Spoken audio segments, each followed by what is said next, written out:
pa rin natin ng buhangin at saka simento para mapuluringan natin ito. Yan. So, tayo ay nagpupusap na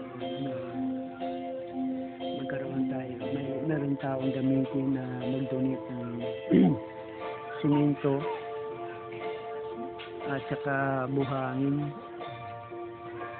So, kailangan natin ng 10 simento, hindi lang dito, ay hindi lang sa ating pagpuploringan, kundi mayroon pa tayong paglalagyan ng halubla sa CR, kaya kailangan natin buhangin at simento. So, kailangan natin 10 simento at saka 15 sakong buhangin para magawa natin ito. So, ngayon hindi pa ako nakakapag-flooring kasi nga wala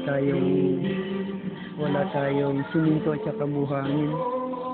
So, lagi ako nagpiprisapay noon na sana ay may gamitin ng Diyos na tao para makapagbili tayo ng buhangin at saka simento para mapuluringan na natin ito. Matapos natin flooring na ng simbahan.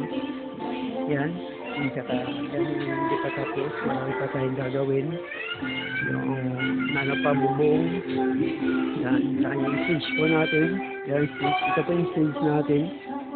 Yan. Ito po ay kailangan pa natin tambakan to. Yan.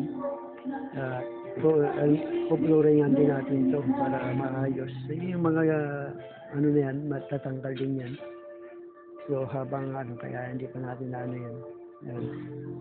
So lahat yan, maayos natin yan. Malilinis natin yan.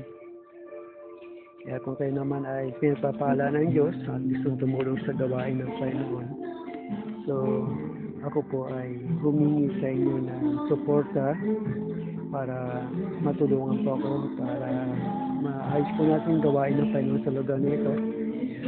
Ganito pa ito ay meron kaming Bible study mamaya dito sa lugar na ito para doon sa mga tao na ito. So sana ay matulungan niyo po ako sa pagpapagawa ng bahay-sambahan ito.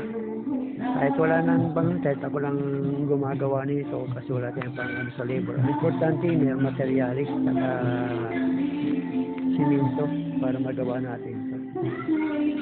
Yan. Kaya Yan. So ito yung mga na-flooringan natin. Yan, hanggang dyan yung flooring. Yan, so na-flooringan na natin ito. Yan. Yan ating mga na-flooringan. Yan yung mga na-flooringan natin. Yung doon, change natin ayusin. Ayan, pag-flooringan pa natin yan. At tambakan pa yung stage.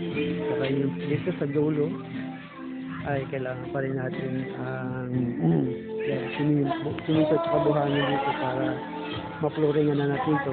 Dito yung lababo natin. Yan. Dito na ganito yung lababo natin. Nandito yung CR natin. CR. Yan. Ito yung CR natin. Yan. Yung pusto na yan. Bubuyasan natin yan. At magkakaroon din tayo ng second floor dito para doon sa mga manggagawa. Yan. Ha? Oo nga, no. Buti nakailan. Oo nga, no.